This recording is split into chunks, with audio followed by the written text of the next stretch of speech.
FledgeOS-3, text output. Let's write some text to the screen. That way, if we really do encounter a panic, we can report it properly. This section explains the process of sending text to the frame buffer in more detail. Figure 11.2 shows the output from running FledgeOS-3. Section 11.5.1, writing colored text to the screen. To start, we'll create a type for the color numeric constants that are used later in listing 11.16. Using an enum rather than defining a series of const values provides enhanced type safety. In some sense, it adds a semantic relationship between the values. These are all treated as members of the same group. The following listing defines an enum that represents the VGA-compatible text mode color palette. The mapping between bit patterns and colors is defined by the VGA standard, and our code should comply with it. Section 11.5.2, controlling the in-memory representation of enums. We've been content to allow the compiler to determine how an enum is represented, but there are times when we need to pull in the reins. External systems often demand that our data matches their requirements. Listing 11.13 provides an example of fitting the colors from the VGA-compatible text mode palette enum into a single U8. It removes any discretion from the compiler about which bit pattern, formerly called the discriminant, to associate with particular variants. To prescribe a representation, add the REPR attribute. You are then able to specify any integer type, I32, U8, I16, U16, etc., as well as some special cases. Using a prescribed representation has some disadvantages. In particular, it reduces your flexibility. It also prevents Rust from making space optimizations. Some enums, those with a single variant, require no representation. These appear in source code but occupy zero space in the running program. Section 11.5.3, why use enums? You could model colors differently. For instance, it's possible to create numeric constants that look identical in memory. The following shows one such possibility. Using an enum adds an extra guard. It becomes much more difficult to use an illegal value in our code than if we were using an U8 directly.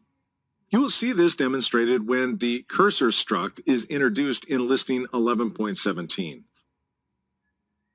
Section 11.5.4, creating a type that can print to the VGA frame buffer.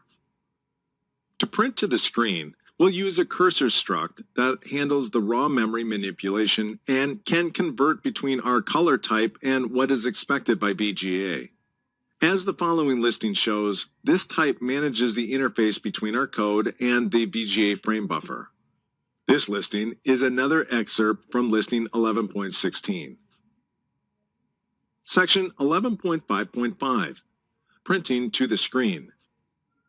Making use of cursor involves setting its position and then sending a reference to cursor.print.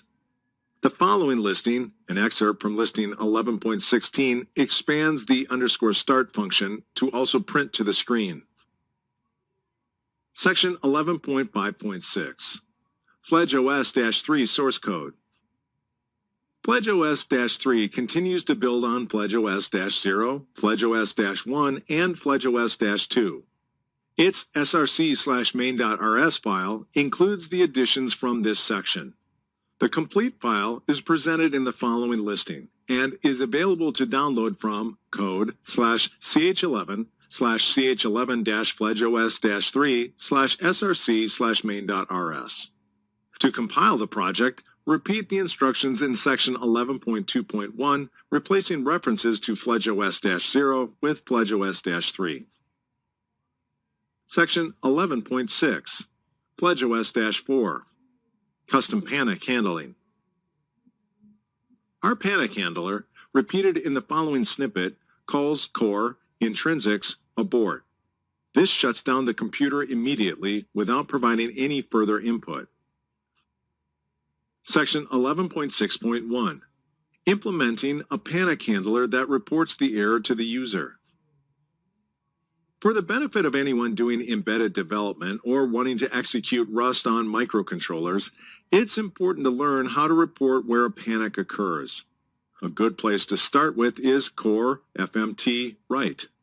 That trait can also be associated with the panic handler to display a message, as Figure 11.3 shows. Section 11.6.2. Re-implementing panic by making use of core FMT write. The output shown by Figure 11.3 is produced by the listing 11.17. Panic now goes through a two-stage process. In the first stage, panic clears the screen. The second stage involves the core write macro. Core write takes a destination object as its first argument, cursor, which implements the core FMT write trait. The following listing, an excerpt from listing 11.19, provides a panic handler that reports an error has occurred using this process. Section 11.6.3. Implementing core FMT write. Implementing core FMT write involves calling one method, write_str.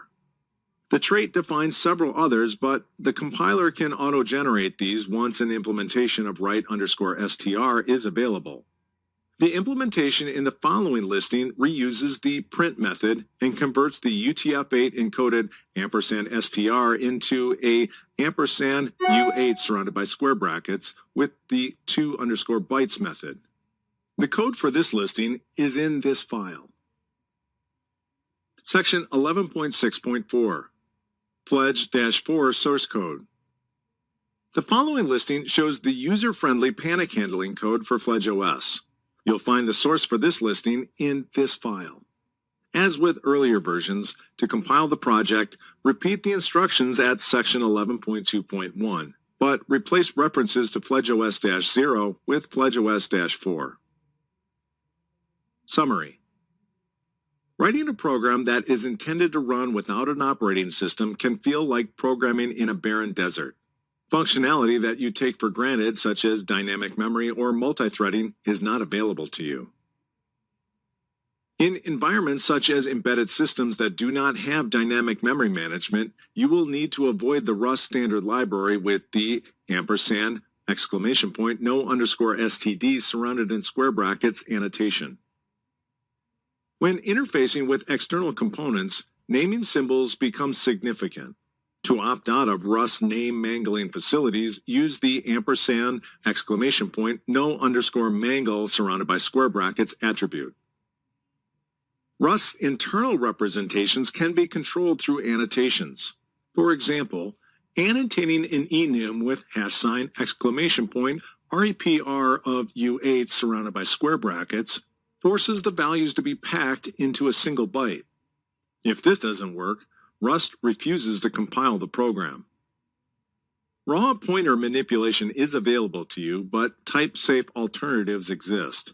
When it's practical to do so, use the offset method to correctly calculate the number of bytes to traverse through the address space. The compiler's internals are always accessible to you at the cost of requiring a nightly compiler. Access compiler intrinsics like intrinsics abort to provide functionality to the program that's ordinarily inaccessible. Cargo should be thought of as an extensible tool. It sits at the center of Rust's programmer's workflow, but its standard behavior can be changed when necessary. To access raw machine instructions such as HTL, you can use helper crates like x86_64 or rely on inline assembly. Don't be afraid to experiment. With modern tools like QEMU, the worst that can happen is that your tiny OS crashes and you'll need to run it again instantly. Chapter 12. Signals, Interrupts, and Exceptions. This chapter covers what interrupts, exceptions, traps, and faults are, How device drivers inform applicants that data is ready.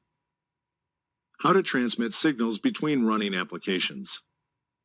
This chapter describes the process by which the outside world communicates with your operating system, or OS. The network constantly interrupts program execution when bytes are ready to be delivered. This means that after connecting to a database, or at any other time, the OS can demand that your application deal with a message. This chapter describes this process and how to prepare your programs for it. In Chapter 9, you learn that a digital clock periodically notifies the OS that time has progressed. This chapter explains how those notifications occur. It also introduces the concept of multiple applications running at the same time via the concept of signals. Signals emerged as part of the Unix OS tradition. These can be used to send messages between different running programs. We'll address both concepts, signals and interrupts, together, as the programming models are similar. But it's simpler to start with signals. Although this chapter focuses on the Linux OS running on x86 CPUs, that's not to say that users of other operating systems won't be able to follow along. Section 12.1 Glossary. Learning how CPUs, device drivers, applications, and operating systems interact is difficult. There is a lot of jargon to take in. To make matters worse, the terms all look similar, and it certainly does not help that these are often used interchangeably. Here are some examples of the jargon that is used in this chapter. Figure 12.1 illustrates how these interrelate. Abort, an unrecoverable exception. If an application triggers an abort, the application terminates. Fault, a recoverable exception that is expected in routine operations such as a page fault. Page faults occur when a memory address is not available and data must be fetched from the main memory chips. This process is known as virtual memory and is explained in Section 4 of Chapter 6. Exception. Exception is an umbrella term that includes aborts, faults, and traps. Formerly referred to as synchronous interrupts, exceptions are sometimes described as a form of an interrupt. Hardware interrupt. An interrupt generated by a device, such as a keyboard or hard disk controller, typically used by devices to notify the CPU that data is available to be read from the device. Interrupt. A hardware-level term that is used in two senses.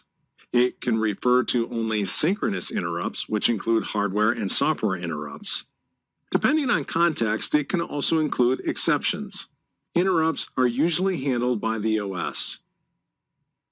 Signal, an OS-level term for interruptions to an application's control flow. Signals are handled by applications. Software interrupt, an interrupt generated by a program. Within Intel's x86 CPU family, programs can trigger an interrupt with the INT instruction.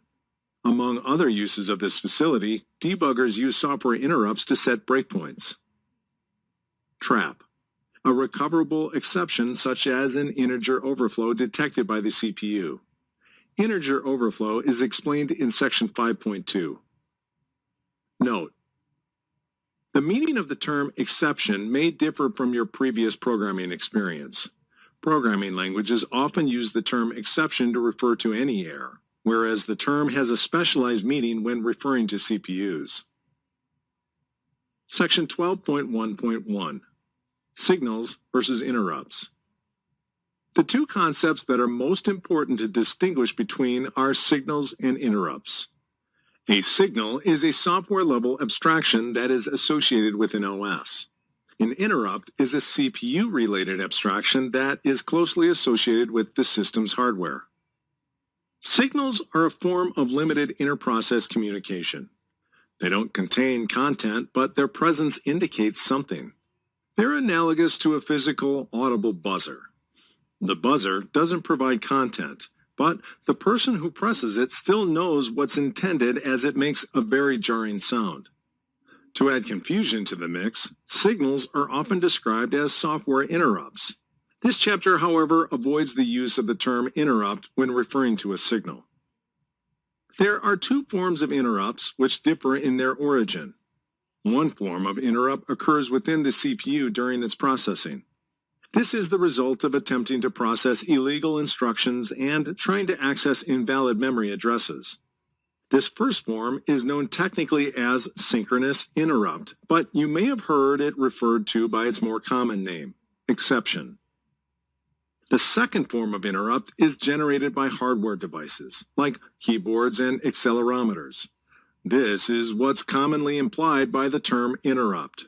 This can occur at any time and is formally known as an asynchronous interrupt. Like signals, this can also be generated within software. Interrupts can be specialized. A trap is an error detected by the CPU, so it gives the OS a chance to recover. A fault is another form of a recoverable problem. If the CPU is given a memory address that it can't read from, it notifies the OS and asks for an updated address. Interrupts force an application's control flow to change, whereas signals can be ignored if desired.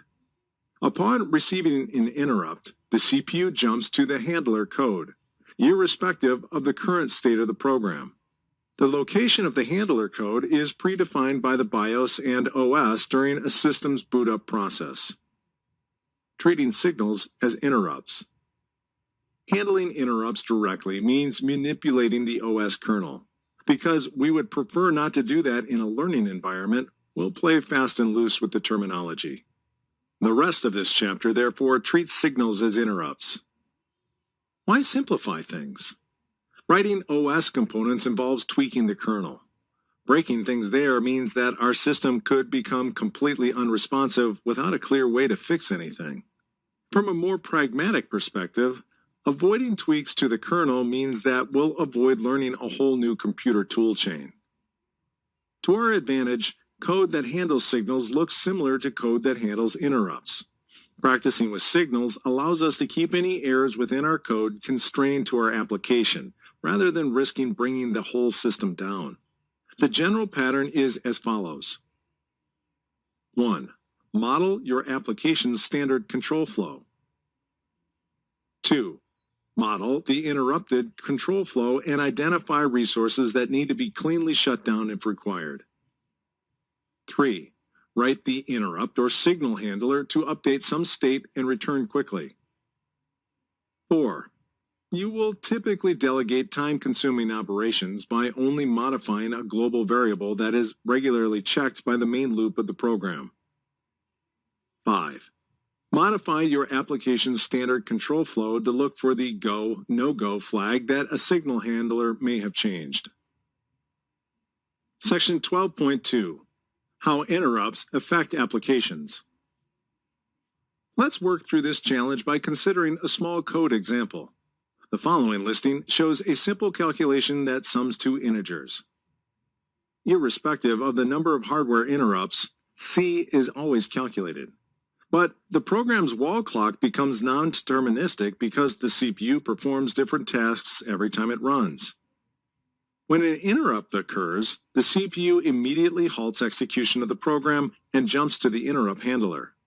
The next listing, illustrated in Figure 12.2, details what happens when an interrupt occurs between lines 7 and 8 in listing 12.1. One important point to remember is that from the program's perspective, little changes. It isn't aware that its control flow has been interrupted. Listing 12.1 is still an accurate representation of the program. Section 12.3. Software interrupts. Software interrupts are generated by programs sending specific instructions to the CPU. To do this in Rust, you can invoke the ASM! Macro. The following code, available at ch12/asm.rs, provides a brief view of the syntax. Running the compiled executable presents the following error from the OS. As of Rust 1.50, the ASM! Macro is unstable and requires that you execute the nightly Rust compiler. To install the nightly compiler, use Rust up. Section 12.4. Hardware interrupts. Hardware interrupts have a special flow. Devices interface with a specialized chip, known as the Programmable Interrupt Controller or PIC, to notify the CPU. Figure 12.3 provides a view of how interrupts flow from hardware devices to an application. Section 12.5. Signal handling. Signals require immediate attention. Failing to handle a signal typically results in the application being terminated. Section 12.5.1. Default behavior. Sometimes the best approach is to let the system's defaults do the work. Code that you don't need to write is code that is free from bugs that you inadvertently cause. The default behavior for most signals is shutting down the application. When an application does not provide a special handler function, we'll learn how to do that in this chapter, the OS considers the signal to be an abnormal condition. When an OS detects an abnormal condition within an application, things don't end well for the application. It terminates the application. Figure 12.4 depicts this scenario. Your application can receive 3 common signals. The following list them and their intended actions. SIGINT terminates the program, usually generated by a person. SIGTERM terminates the program, usually generated by another program. SIGKILL immediately terminates the program without the ability to recover. You'll find many other less common signals. For your convenience, a fuller list is provided in Table 12.2. You may have noticed that the 3 examples listed here are heavily associated with terminating a running program, but that's not necessarily the case. Section 12.5.2. Suspend and resume a program's operation. There are 2 special signals worth mentioning, SIGSTOP and SIGCONT. SIGSTOP halts the program's execution, and it remains suspended until it receives SIGCONT. Unix systems use this signal for job control. It's also useful to know about if you want to manually intervene and halt a running application, but would like the ability to recover at some time in the future. The following snippet shows the structure for the 60 project that we'll develop in this chapter. To download the project, enter these commands in the console. To create the project manually, set up a directory structure that resembles the following and populate its contents from listings 12.3 and 12.4. The following listing shows the initial create metadata for the 60 project. The source code for this listing is in the ch12/ch12-60/ directory. The next listing provides the code to build a basic application that lives for 60 seconds and prints its progress along the way. You'll find the source for this listing in ch12/ch12-60/src/main.rs. Once the code from listing 12.4 is saved to disk, 2 consoles open. In the first, execute cargo run. A 3 to 5 digit number appears, followed by a counter that increments by the second. The first line number is the PID, or process ID. Table 12.1 shows the operation and expected output. The program flow in Table 12.1 follows. 1. In Console 1, move to the project directory, created from listings 12.3 and 12.4. 2. Compile and run the project. Cargo provides debugging output that is omitted here. When running, this 60 program prints the PID and then prints some numbers to the console every second. Because it was the PID for this invocation, 23221 appears as output in the table. 3. In Console 2, execute the kill command specifying -SIGSTOP. If you are unfamiliar with the shell command kill, its role is to send signals. It's named after its most common role, terminating programs with either SIGKILL or SIGTERM. The numeric argument, 23221, must match the PID provided in Step 2. 4. Console 1 returns to the command prompt as there is no longer anything running in the foreground. 5.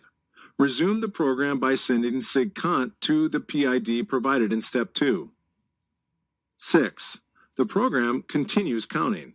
It terminates when it hits 60 unless interrupted by Control-C, or sigint. Sigstop and sigcont are interesting special cases. Let's continue by investigating more typical signal behavior. Section 12.5.3. Listing all signals supported by the OS. What are the other signals and what are their default handlers? To find the answer, we can ask the kill command to provide that information. That's a lot, Linux. To make matters worse, few signals have standardized behavior. Thankfully, most applications don't need to worry about sending handlers for many of these signals, if any. Table 12.1 shows a much tighter list of signals. These are more likely to be encountered in day-to-day programming. Note: sigkill and sigstop have special status. These cannot be handled or blocked by the application. Programs can avoid the others. Section 12.6. Handling signals with custom actions. The default actions for signals are fairly limited. By default, receiving a signal tends to end badly for applications. For example, if external resources such as database connections are left open, they might not be cleaned up properly when the application ends. The most common use case for signal handlers is to allow an application to shut down cleanly. Some common tasks that might be necessary when an application shuts down include flushing the hard disk drive to ensure that pending data is written to disk, closing any network connections, deregistering from any distributed scheduler or work queue. To stop the current workload and shut down, a signal handler is required. To set up a signal handler, we need to create a function with the signature F of I32 with a single arrow to open close parentheses. That is, the function needs to accept an I32 integer as its sole argument and returns no value. This poses some software engineering issues. The signal handler isn't able to access any information from the application except which signal was sent. Therefore, because it doesn't know what state anything is in, it doesn't know what needs shutting down beforehand. There are some additional restrictions in addition to the architectural one.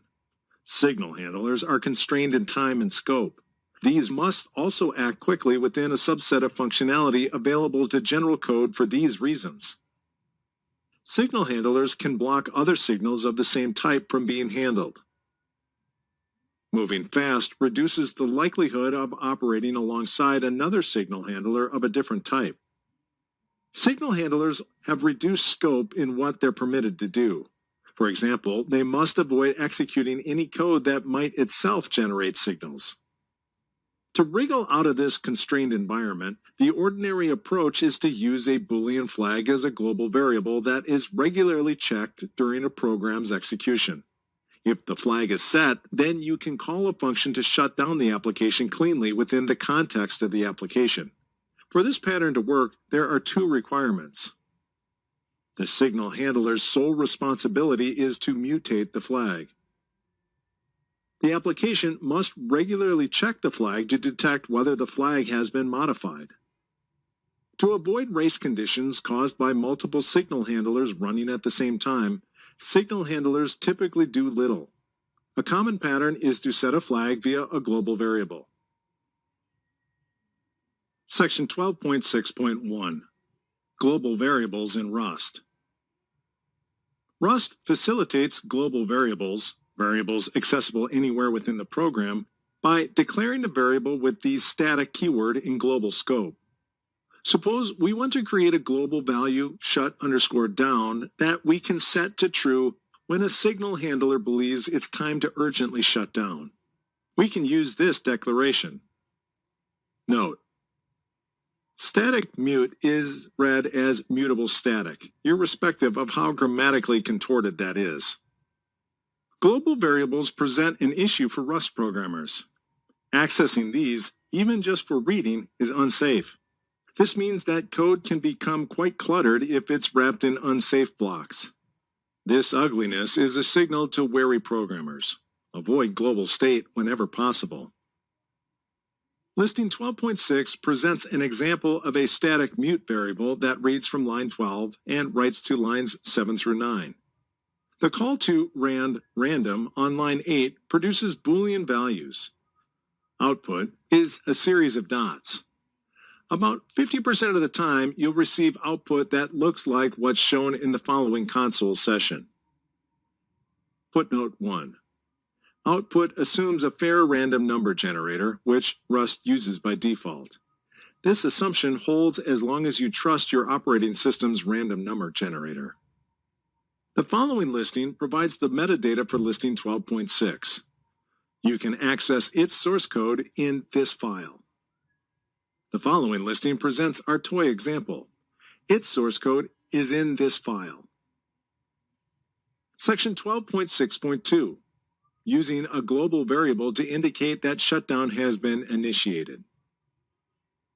Given that signal handlers must be quick and simple, we'll do the minimal amount of possible work. In the next example, we'll set a variable to indicate that the program needs to shut down.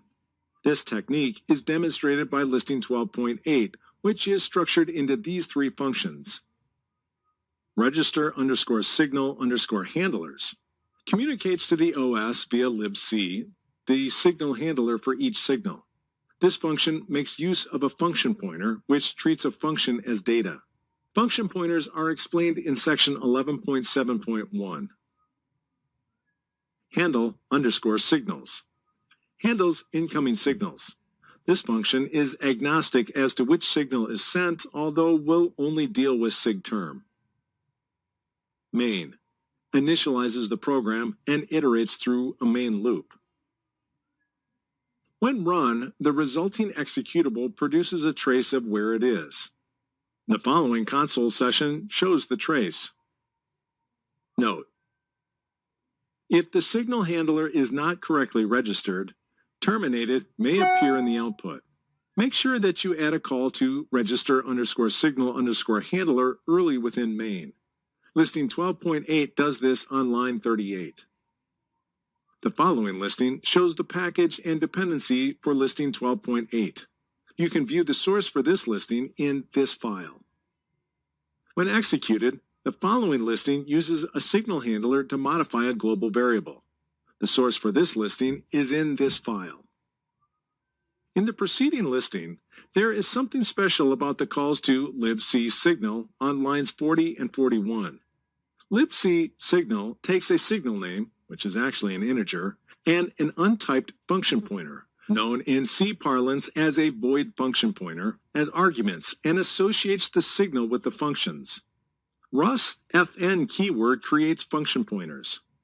Handle_sigterm and handle_sigusr1 both have the type function of I32 with a single arrow to open-close parentheses. We need to cast these as usize values to erase any type information. Function pointers are explained in more detail in section 12.7.1. Understanding the difference between const and static. Static and constant seem similar. Here is the main difference between them. Static values appear in a single location in memory. Const values can be duplicated in locations where they are accessed. Duplicating const values can be a CPU-friendly optimization. It allows for data locality and improved cache performance.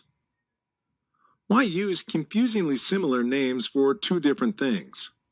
It could be considered a historical accident. The word static refers to the segment of the address space that the variables live in. Static values live outside the stack space, within the region where string literals are held, near the bottom of the address space. That means accessing a static variable almost certainly implies dereferencing a pointer. The constant in const values refers to the value itself. When accessed from code, the data might get duplicated to every location that's needed if the compiler believes that this will result in faster access. Section 12.7. Sending application-defined signals. Signals can be used as a limited form of messaging. Within your business rules, you can create definitions for SIG USR1 and SIG USR2. These are unallocated by design. In listing 12.8, we use SIG USR1 to do a small task. It simply prints the string SIG USR1. A more realistic use of custom signals is to notify a peer application that some data is ready for further processing. Section 12.7.1. Understanding function pointers and their syntax. Listing 12.8 includes some syntax that might be confusing. For example, on line 40, handle_sigterm as usize appears to cast a function as an integer. What is happening here? The address where the function is stored is being converted to an integer. In Rust, the fn keyword creates a function pointer. Readers who have worked through Chapter 5 will understand that functions are just data. That is to say, functions are sequences of bytes that make sense to the CPU. A function pointer is a pointer to the start of that sequence. Refer back to Chapter 5, especially Section 5.7 for a refresher. A pointer is a data type that acts as a stand-in for its referent. Within an application's source code, pointers contain both the address of the value referred to as well as its type. The type information is something that's stripped away in the compiled binary. The internal representation for pointers is an integer of usize. That makes pointers very economical to pass around. In C, making use of function pointers can feel like arcane magic. In Rust, they hide in plain sight. Every fn declaration is actually declaring a function pointer. That means that listing 12.9 is legal code and should print something similar to the following line. Note: in the output, this is a memory address in hexadecimal notation, the start of the no-op function. This number will be different on your machine. The following listing, available at ch12/noop.rs, shows how to cast a function pointer to usize. This demonstrates how usize can be used as a function pointer. But what is the type of the function pointer created from fn noop? To describe function pointers, Rust reuses its function signature syntax. In the case of fn noop, the type is *const fn single arrow open close parentheses. This type is read as a const pointer to a function that takes no arguments and returns unit. A const pointer is immutable. A unit is Rust's stand-in for the value of nothingness. Listing 12.10 casts a function pointer to usize and then back again. Its output, shown in the following snippet, should show two lines that are nearly identical. Note: these two numbers will be different on your machine, but the two numbers will match each other.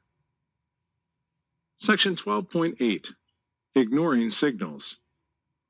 As noted in Table 12.2, most signals terminate the running program by default. This can be somewhat disheartening for the running program attempting to get its work done. Sometimes the application knows best.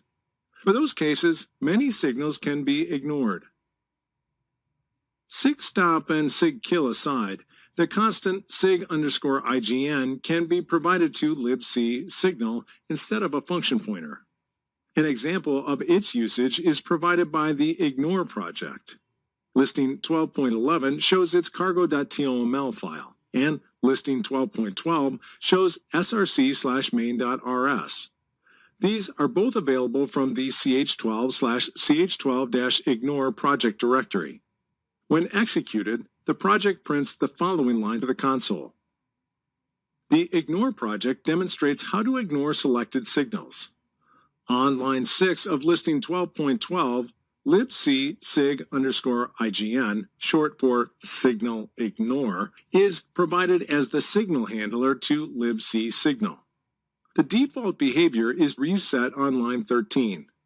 Libc signal is called again, this time with sigdfl, short for signal default, as the signal handler. Section 12.9. Shutting down from deeply nested call stacks. What if our program is deep in the middle of a call stack and can't afford to unwind? When receiving a signal, the program might want to execute some cleanup code before terminating, or being forcefully terminated. This is sometimes referred to as non-local control transfer. Unix-based operating systems provide some tools to enable you to make use of that machinery via two system calls, setJMP and longjmp. setJMP sets a marker location. Longjmp jumps back to the previously marked location. Why bother with such programming gymnastics? Sometimes using low-level techniques like these is the only way out of a tight spot. These approach the dark arts of system programming.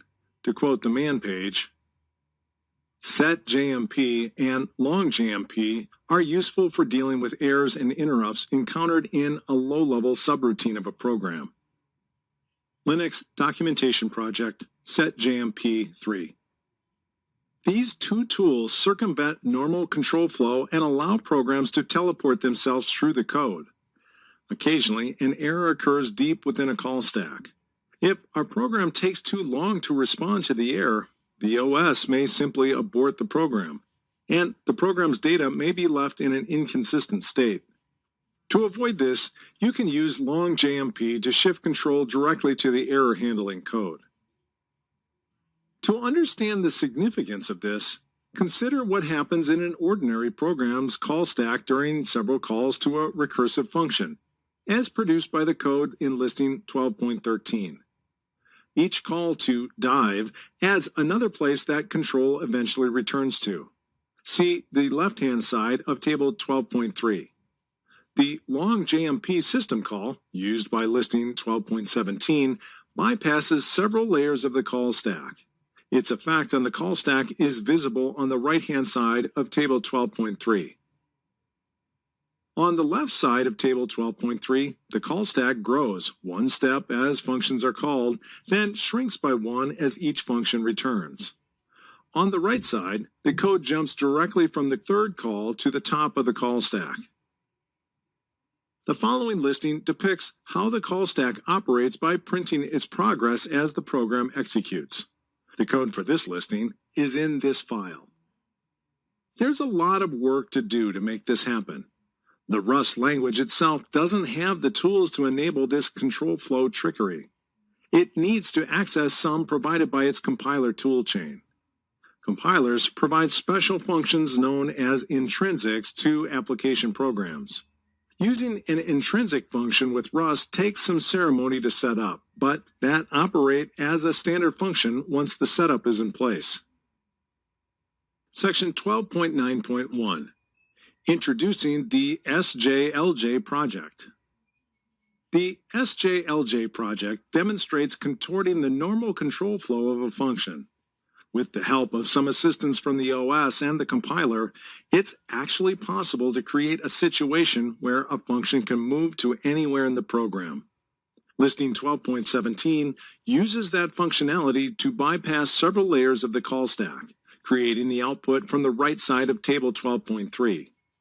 Figure 12.5 shows the control flow for the SJLJ project. Section 12.9.2. Setting up intrinsics in a program. Listing 12.17 uses two intrinsics, setJMP and longjmp. To enable these in our programs, the crate must be annotated with the attribute provided. The following listing provides this documentation. This raises two immediate questions. We'll answer the following shortly. What is an intrinsic function? What is LLVM? Additionally, we need to tell Rust about the functions that are being provided by LLVM. Rust won't know anything about them apart from their type signatures, which means that any use of these must occur within an unsafe block. The following listing shows how to inform Rust about the LLVM functions. The source for this listing is in this file.